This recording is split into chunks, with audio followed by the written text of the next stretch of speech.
ঢাকায় এই ইনকিলাব মঞ্চের সংগ্রামী তরুণ আমাদের ছোট ভাই এই ওসমান হাদিকে গুলি করেছে দুর্বৃত্তরা।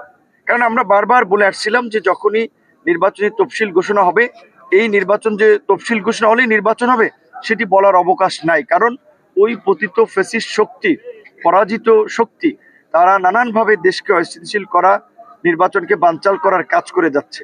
কাজেই সেখানে যদি আমরা জুলাইয়ের শক্তি সমূহ রাজনৈতিক দল যদি ঐক্যবদ্ধ না থাকি, তাহলে কিন্তু আগামীতে নির্বাচন হবে কিনা সেটি নিয়ে সন্দেহ আছে। আবার হলেও সেটি সুষ্ঠু নির্বাচন, গ্রহণযোগ্য নির্বাচন হবে সেটি নিয়ে সন্দেহ আছে। তাই আমরা জুলাইয়ের শক্তি সমূহ ঐক্যবদ্ধ থাকতে চাই, সমন্বয়ের মাধ্যমে আগামীতে একটি অবাধ, সুষ্ঠু, নিরপেক্ষ নির্বাচন করতে চাই। এবং এই জুলাইয়ের শক্তি সমূহ যদি ঐক্যবদ্ধ থাকে, তাহলে কোনো ফ্যাসিবাদী শক্তি মাথা চারা দিয়ে উঠতে পারবে না, নির্বাচন বানচাল করতে পারবে না।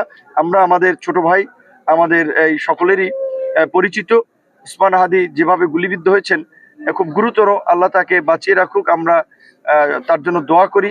খালেদা জিয়ার অবস্থাও খুবই গুরুতর, তার জন্য আমরা দোয়া করি। এই আন্দোলন সংগ্রামে যদি 5 জন মানুষের ভূমিকার কথা বলা হয়, সেখানে তো আমাদের নামটি চলে আসবে। এটা এই গণ অভ্যুত্থান কোনো রাজনৈতিক দলের আন্দোলন ছিল না, কিন্তু এটি একটি ছাত্র আন্দোলন। সেই ছাত্র আন্দোলন কি ছিল? কোটা সংস্কার আন্দোলন। 2018 সালে যেটি আমরা শুরু করেছিলাম, এবং এই কোটা সংস্কার থেকেই 24-এর রাষ্ট্র সংস্কার, এবং সেখান থেকে আজকের এই গণ অভ্যুত্থান, পরিবর্তিত বাংলাদেশ। কাজী যারা ক্ষমতায় ছিল তারা তো আমাদের এই বিজয়কে মেনে নিতে চাবে না, এবং আমরা যারা নেতৃত্ব দিয়েছি তাদের প্রতি তাদের ক্ষোভ রয়েছে। সেটা আমরা দেখেছি গত 29 আগস্ট আমিও আমার কার্যালয়ের সামনে এই সেনাবাহিনীর এবং পুলিশের কতিপয় বিপদগামী সদস্যদের দ্বারা আক্রান্ত হয়েছিলাম। সেটির একটি বিচার বিভাগীয় তদন্ত গঠিত হয়েছে। আশা করি সেটা একটা প্রতিবেদন আসবে। আমাদের নিরাপত্তাহীনতা আছে স্বাভাবিকভাবেই, শুধু আমার না, আমি মনে করি দেশের অনেকেরই নিরাপত্তা শঙ্কা রয়েছে।